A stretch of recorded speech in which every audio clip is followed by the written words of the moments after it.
오늘은 이 종말론적 거룩한 전쟁 신학적 관점에서 보는 내면적 죄와의 투쟁, 죄와의 거룩한 전쟁에 대해서 함께 생각을 해보도록 하겠습니다. 먼저 죄란 무엇인가에 대해서 한번 생각해 보죠. 일반적으로 죄는 그 하마르티아, 즉 관역에서 벗어나다 이렇게 이해를 하고 있습니다. 즉 하나님의 뜻에서 벗어난 것을 우리가 죄라고 부르고 있죠. 저는 죄를 이런 정의로 삼고 싶은데요. 즉 죄라고 하는 것은 하나님의 뜻과 섭리, 속성에 대하여 육적, 혼적, 영적으로 그리고 개인적, 공동체적, 우주적 차원에서 대적하는 모든 행위다. 이렇게 보고 있습니다. 자, 그러면 죄의 속성은 무엇일까요? 죄의 속성에 대해서는 세 가지로 말씀드리고 싶은데요. 첫 번째로는 그 창세기 4장에 보시면 하나님이 그 살인, 동생 아벨을 죽이고자 하는 이 카인에게 미리 경고하신 말씀이 등장이 되어지고 있습니다. 6절과 7절 말씀이죠. 여호와께서 가인에게 이르시되 네가 분하여 함은 어찌 됨이며 안색이 변함은 어찌 됨이냐. 네가 선을 행하면 어찌 낯을 들지 못하겠느냐. 선을 행하지 아니하면 죄가 문에 엎드려 있느니라. 죄가 너를 원하나 너는 죄를 다스릴지니라. 자, 여기에 굉장히 중요한 이 구절이 등장되어 있죠. 죄가 문에 엎드려져 있는 상태. 죄가 너를 원하나 너는 죄를 다스리라 하는 말씀인데요. 이것은 죄가 마치 먹잇감을 노리는 사나운 짐승처럼 항상 문 가까이에서 너를 원하고 있다 이런 의미입니다. 욕망하고 있다고 하는 의미죠. 그래서 그렇게 웅크리고 있는 이미지를 보여주고 있습니다. 자, 이런 말씀은 이 창세기 이 3장 16절의 그 히브리 본문과 정확히 일치되고 있는데요. 창세기 3장 16절을 한번 찾아보도록 하겠습니다. 창세기 3장 16절 또 여자에게 이르시되 내가 내게 임신하는 고통을 크게 더하리니 네가 수고하고 자식을 낳을 것이며 그 다음 구절이죠. 너는 남편을 원하고 남편은 너를 다스릴 것이냐. 자, 여기서 하나님이 하와에게 하시는 말씀 중에 너는 남편을 원하고 남편은 너를 다스릴 것이니라. 이게 죄가 너를 원하나 너는 죄를 다스릴 것이니라고 똑같은 그런 본문입니다. 그렇다면은 이 죄가 들어온 다음에 이 하와에게 내려진 바로 심판 중에 하나가 뭐예요? 남편을 원한다. 즉 남편을 욕망하게 된다고 하는 거죠. 그러나 남편은 어떻게 하라고요? 다스릴지니라. 이것은 뭐 폭력으로 다스린다는 의미보다는 하나님의 창조 질서 가운데 왕권을 가지고 성경적인 왕권을 가지고 다스리는 것. 엄격히 이야기하면은 숨기는 것을 얘기하는 거죠. 자, 그래서 이 죄의 속성은 사나운 짐승같이 인간을 욕망하게 하려고 하는 그런 속성이 있다고 하는 거죠. 인간을 욕망하고 지배하고자 하는 속성이 있지만 하나님은 가인에게 뭐라고 말씀하셨어요? 그 짐승 같은 죄의 속성에 굴복하지 말고 대적하고 투쟁해서 이겨야 한다는 지금 말씀을 하고 있죠. 그러니까 인간이 죄의 노예 상태가 아닌 죄를 다스리는 마스터, 주인의 자리에 항상 서 있어야 한다고 하는 것입니다. 그 다음에 이와 유사한 말씀이 베드로 전서 5장 8절과 9절 말씀이죠. 근신하라 깨어라 너의 대적 마귀가 우는 사자같이 두루다니며 삼킬 자를 찾나니 너희는 믿음을 굳게 하여 저를 데려가라. 물론 이 구절은 박해 상황 속에서 그리스도를 부인하는 어떤 시험에 빠진 자들에 대한 말씀이지만 이 죄를 짓게 하는 마귀의 뭡니까? 근질인 속성을 말해주고 있는 거죠. 그 다음에 잠언에 나오는 말씀인데요. 잠언 5장 3절에 보면 이런 말씀이 있죠. 대저 엄녀의 입술은 꿀을 떨어뜨리며 그 입은 기름보다 미끄러우나. 물론 청년들에게 음녀에 대한 경고의 말씀인데요. 이것은 죄의 달콤함과 사탄의 교모한 미혹에 대한 이 속성과도 정확히 일치되고 있다고 하는 것입니다. 자, 그렇다면 죄는 어떻게 시작될까요? 바로 인간의 마음속에서의 나쁜 생각으로부터 시작되고 있습니다. 요한복음 13장이 정확히 그것을 말해주고 있는데요.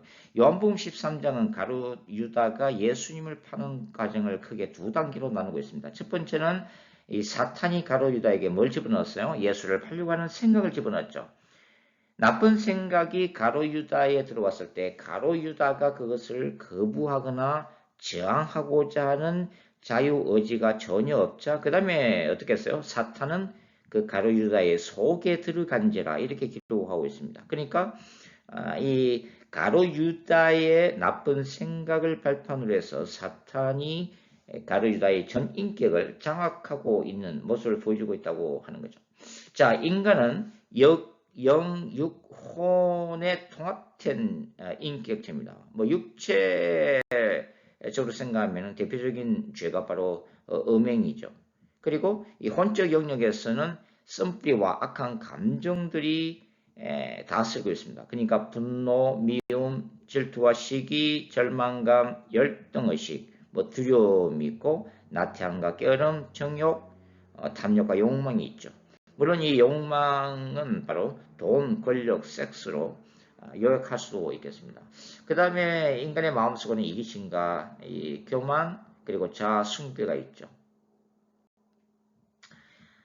이런 것에서 비교적 자유로운 도덕적이고 윤리적인 사람일지라도 죄가 없을 수 없죠. 그것은 바로 비성경적인 세계관이 지배하고 있는 사람이죠. 바로 영이 죽어버린 도덕적이기는 하지만은 예수 그리스도에 대한 복음을 받아들이지 않아서 영이 죽은 불신자들이죠. 그래서 이 잠언은 무엇보다도 영적 전쟁의 그 전쟁터가 되는 마음을 이렇게 얘기하고 있습니다. 잠언 4장 23절 말씀이죠. 무릇 지킬 만한 것보다 더욱 내 마음을 지키라. 생명의 근원이 이에서 남이니라. 이렇게 경고를 하고 있습니다. 이 나쁜 생각을 방치하게 되면은 이 사탄의 경관진이 되어지게 됩니다. 연쇄살인이나 성범죄를 범하는 사이코패스들 경우에 전문가들의 그 실제 조사에 따르면은 이들은 음란 비디오나 지나친 폭력 영화의 대부분의 시간을 보낸다고 그러죠. 그래서 그 정신 세계를 뭡니까? 이러한 그 음란과 폭력이 지배하게 된다고 하는 거죠. 그리고 마침내 악령들이 그들을 노예로 사로잡게 되면서 범죄를 저지르게 되고 그 결과는 이 잔혹한 이 살인이나 시체 유기 등에서 나타나고 있다고 하는 것입니다. 자, 네 번째가 죄를 깨닫게 하는 성령의 도구들인데요. 대표적인 것은 양심과 율법이 있습니다. 자, 양심은 하나님이 인간 속에 심어놓으신 죄에 대한 경고판이라고 할 수 있죠. 그래서 우리가 흔히 양심에 걸린다, 또 양심이 찔린다 이런 표현을 사용하고 있는 거죠. 이러한 그 양심의 경고를 계속 무시하면 어떻게 돼요? 양심이 마비되어 더 이상 기능을 중지하게 됩니다. 자, 율법은 선과 악을 분별하는 하나님의 말씀이죠. 근데 율법과 관련해서 구원에 이르지 못하는 세 가지 인간 유형들이 있습니다. 첫 번째는 로마서 7장에 나오는 바로 회심 이전의 바울행위죠. 바울은 오호라 공관자로다 누가 나를 사망의 몸에서 건져내려라고 탄식하고 있는데요. 이것은 율법을 스스로의 힘으로 지키려고 몸부림치며 고뇌하는 인간 유형입니다. 두 번째가 바로 율법을 행하기는 하지만 이 율법에는 세상의 모든 도덕 윤리적인 법규를 포함할 수도 있는 거죠. 이 율법을 행하기는 하지만 이것을 뭡니까? 자신의 의로 삼는 바리새인형을 들 수가 있는 거죠. 누가복음 18장에는 이 성전에서 한 바리새인의 기도를 이렇게 소개하고 있습니다. 하나님이여, 나는 다른 사람들 곧 토색, 불의, 간음을 하는 자들과 같이 아니하고 이 세리와도 같이 아니함을 감사하나이다. 나는 일회에 2번씩 금식하고 또 소득의 11조를 드리나이다. 이렇게 기도를 하고 있죠. 철저히 자신의 의인의 자리에 올려놓으면서 율법을 행하지 못하는 사람들을 정죄하는 진행적인 바로 바리새인들의 케이스라고 할 수 있죠. 세 번째는 외식하는 바리새인 유행이라고 할 수 있는데요. 율법을 자랑하긴 하지만 율법을 범함으로 하나님의 영광을 욕되게 하는 인간 유행이라고 할 수가 있죠. 이 모든 세 가지 유행들이 결국은 구원에 이르지 못함을 바울은 지적하고 있습니다. 그래서 이 스스로 구원받지 못할 인간을 위해서 준비하신 하나님의 선물이 뭐죠? 바로 복음입니다. 그 기초는 바로 예수 그리스도의 십자가 사건이죠. 예수 그리스도의 십자가에서의 죽음과 부활 사건입니다. 자, 이 십자가 사건은 그리스도를 통한 야훼의 그 인간의 죄악과 사탄의 권세를 대적하시는 정말로 이제 거룩한 전쟁의 승리를 선언하는 사건이라고 할 수 있죠. 여기서는 신정왕이신 예수 그리스도, 그리고 하나님의 거룩한 전사 홀리 워리어스의 예수님의 이중적인 모습이 동시에 계시된 바로 사건이 십자가 사건이라고 할 수가 있는 거죠. 자, 이 십자가 사건 중에서 뭐가 드러났어요? 예수 그리스도의 대속적 죽음을 통한 죄 용서가 선포됩니다. 그래서 예수님에 대해서 믿음을 고백하는 모든 인간에게 하나님은 뭘 선포하시죠? 무죄를 선언하시죠. 그래서 칭의를 받습니다. 의롭다 하심을 받게 되는 거죠. 이것을 우리는 구원이라고 부르죠. 그리고 요한복음은 죽은 영이 살아나는 거듭남의 역사라고도 말하고 있습니다. 그 다음에 또 어떤 사건이 벌어지죠? 죄와 사탄의 권세가 깨뜨려지게 됩니다. 그래서 죄인이 사탄의 나라에서 아들의 나라로 신분이 변화되면서 통치권이 변하게 되죠. 바로 사탄에서 그리스도로 변하는 역사가 일어나게 됩니다. 그래서 예수 그리스도 안에서 이 칭의를 받은 모든 신자들은 이제는 성화의 길을 걸어가야 할 거룩한 권리와 의무감이 주어지게 되는 거죠. 그것은 하나님 나라에 들어왔기 때문에 이제는 하나님 나라의 법에 순종해야 하는 하늘나라의 시민권자이기 때문입니다. 그래서 개인적 종말인 죽음이나 우주적 종말인 재림 때까지 신자는 이 성화의 길을 걸어가야 되는데 이 성화의 길이 바로 거룩한 전쟁을 의미하고 있다고 하는 거죠. 이것을 잘 설명하고 있는 것이 바로 사도 바울의 로마서 6장입니다. 죄와의 내적 투쟁을 강조하는 사도 바울의 가르침이죠. 먼저 로마서 6장을 한번 들어보도록 하겠습니다. 제6장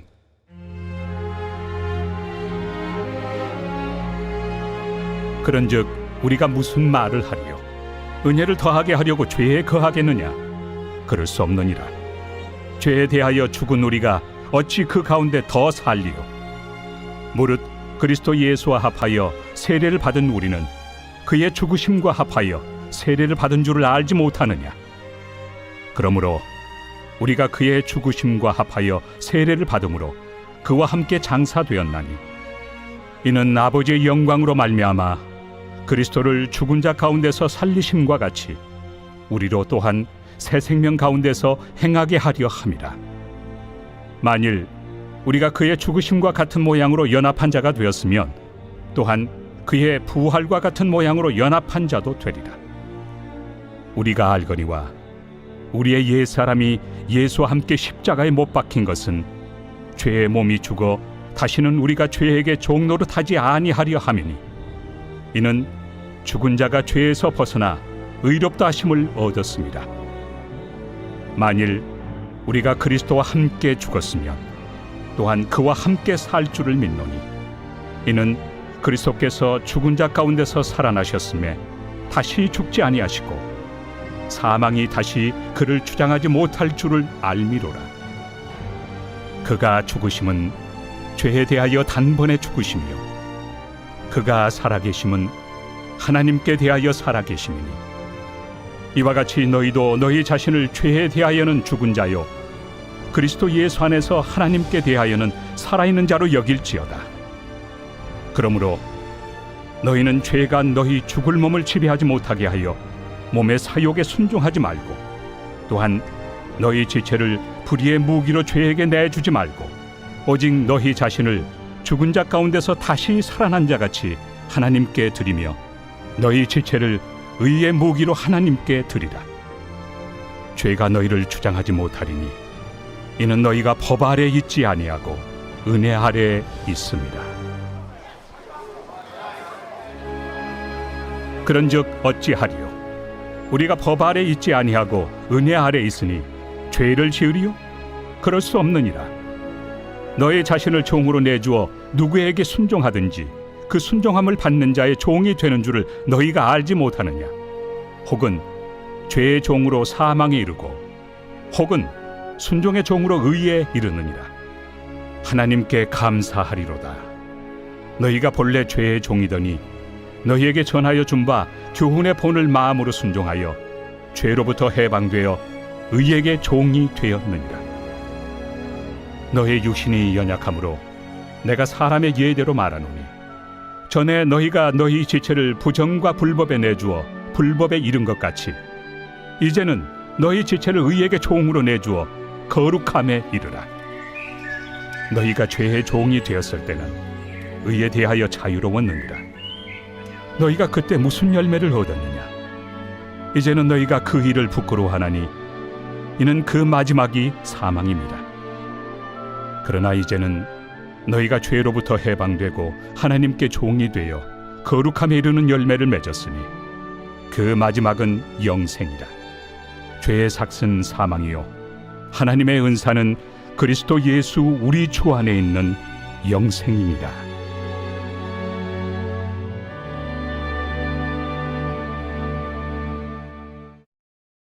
자, 바울은 6장 1절에서 신자가 은혜를 더하기 위해 역설적으로 고의적인 죄를 지을 수 없는 존재임을 강조를 하고 있습니다. 이 말의 의미는 뭐죠? 칭의 이후에 신자가 절대로 죄를 지을 수 없는 존재로 본성이 완전히 그렇게 변화되었다는 의미가 아니죠. 이것은 죄에 대해서 이제는 충분히 싸울 수 있는 존재로 변화되었다는 것을 의미하고 있습니다. 계속 죄를 짓는다. 이 짓는다라고 하는 헬라어의 에피메노는 일정한 장소에 반복해서 머물거나 지속적으로 거주한다는 의미를 가지고 있는 단어입니다. 그러니까 비유하자면 칭의 이전에 죄와 사탄의 지배 아래에서 노예 상태로 머물렀던 바로 그 장소에서 어떻게 되었다는 거죠? 그리스도로 말미암아 속박의 사슬이 끊어졌다는 것입니다. 그래서 이제는 충분히 빠져나와서 자유의 몸이 되었다는 거죠. 그리고 자유의 몸이 될 수 있음에도 불구하고 자신의 자유 의지로 계속 죄악된 그곳에 머물러 있는 상태를 얘기하는 거죠. 죄를 고의적으로 지속적으로 짓는 상태를 의미하고 있다고 하는 것입니다. 자, 바울은 죄와 사탄으로부터 자유로워진 상태에 대해서 2절에서는 뭐라고 얘기해요? 죄에 대해서 죽었다라고 선포를 하고 있습니다. 이 죽다, 아포스 메스코라는 단어는 이 단절을 의미하고 있다고 하는 거죠. 예를 들면 육체적인 죽음은 육체와 영혼이 서로 분리되는 것을 말하는 거죠. 그리고 영적인 죽음이란 하나님과 인간이 영혼이 분리되는 상태를 의미하고 있다고 하는 것입니다. 그래서 죄에 대하여 죽었다라고 하는 것은 뭘 얘기하는 거죠? 죄와 분리된 상태를 말하는 것입니다. 바울은 신자가 죄에 대해서 분리되고 하나님에 대하여 살아난 존재라는 사실을 3절부터 11절에 걸쳐서 설명을 하고 있습니다.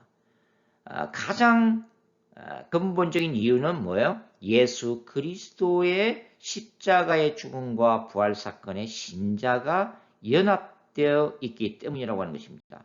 그리고 신자가 그리스도와 연합하여 완전히 하나가 된 이유는 신자가 예수 그리스도에 대한 믿음을 통해서 이미 어렵다 하심, 칭의를 받았기 때문이죠. 그래서 바울이 신자가 죄에 대하여 죽었다라는 사실을 강조하면서 12절과 13절에서는 죄에 이미 죽은 신자가 아직도 신자의 내면 안에 남아있는 그 죄악된 본성과의 싸움에서 계속적으로 싸울 것을 권면을 하고 있습니다. 6장 12절과 13절 말씀이죠. 또한 여러분의 몸을 불의를 행하는 도구로 죄에게 내어주지 말고 죽은 자들 가운데서 살아난 자들답게 여러분의 몸을 의를 행하는 도구로 여러분 자신을 하나님께 드리십시오. 이렇게 바울은 권면을 하고 있습니다. 바울이 여기서 사용하는 핵심적인 단어가 뭐예요? 의를 행하는 도구죠. 도구. 의를 행하는 도구. 저는 이런 표현보다는 이 개역 개정 성경처럼 의의 병기라는 번역이 더 적절하다고 생각하고 있습니다. 이 병기에 해당되는 헬라어 호프라는 전투를 위한 무기를 의미하고 있기 때문이죠. 그러니까 바울의 신학적 개념으로 볼 때 신자들은 이제 새로운 종말론적 전투 상황에 직면했다고 하는 것입니다.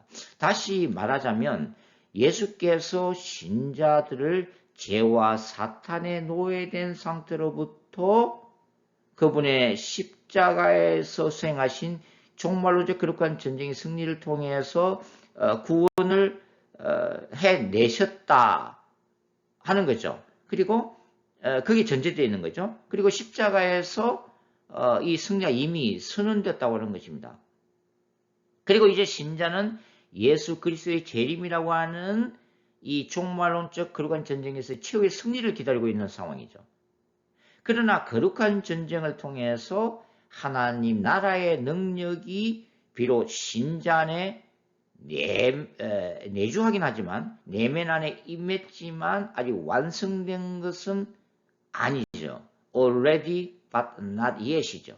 따라서 신자의 내면 속에 존재했던 사탄의 경관지는 무너졌음에도 불구하고 악의 권세는 그리스도의 십자가를 통해서 깨어진 상태이지만 그럼에도 불구하고 인간의 죄악된 본성과 사탄이라고 하는 존재, 악령들의 존재가 예수님의 재림 때까지는 여전히 살아있기 때문에 주님이 오시는 그날까지 신자들은 이 마지막 최후의 승리까지 이 내면적 죄악과의 전쟁에서 사탄과의 전쟁에서 싸워내야 할 거룩한 전쟁이 여전히 존재하고 있다고 하는 것입니다. 이것이 신자들이 예수님으로부터 받은 거룩한 사명인 것이죠. 자, 결론적으로 이 내면 안에 있는 죄와의 거룩한 전쟁에서 승리하는 길이 곧 사탄과의 종말론적 거룩한 전쟁에서 승리하는 길이라고 하는 것입니다. 바울은 이것을 자를 십자가에 못 박는 행위라고 말을 하고 있습니다. 갈라디아서 2장 20절 말씀이죠. 굉장히 핵심적인 말씀이죠. 내가 그리스도와 함께 십자가에 못 박혔나니 그런즉 이제는 내가 산 것이 아니요 오직 내 안에 그리스도께서 사신 것이라. 바로 자 죽임의 과정이 성화의 과정이라고 하는 것입니다. 자, 죄 죽이기를 강조했던 위대한 청교도 신학자인 존 오웬은 성화를 삼위일체적 관점에서 설명하고 있습니다. 존 오웬이 규정하고 있는 성화의 정의는 이렇습니다. 성화란 예수 그리스도를 통해서 성령에 의해 하나님의 형상을 닮아가는 우리 본성의 총체적 경시다. 이렇게 말하고 있습니다. 종말론적 거룩한 전쟁 신학적 관점에서 볼 때 성화는 이렇게 규정할 수가 있습니다. 성화란 영, 육, 혼의 영역에서 그리고 개인적, 공동체적, 우주적 차원에서 죄와 사탄의 권세를 지속적으로 이겨나가는 거룩한 전쟁에서의 승리적 과정이다. 이렇게 얘기를 할 수가 있습니다. 자, 오늘은 신자의 내면 안의 죄와의 이 거룩한 전쟁에 대해서 한번 살펴봤습니다. 이 전쟁이 결코 쉬운 전쟁은 아닙니다. 그럼에도 불구하고 저와 여러분이 예수님 앞에 서는 그날까지, 예수 그리스도께서 재림하시는 그날까지 이 땅에서 싸워 나가야 하는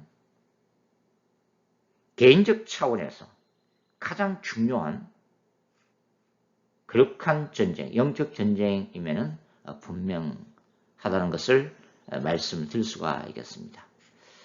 자, 오늘 여기까지 하겠습니다. 수고하셨습니다.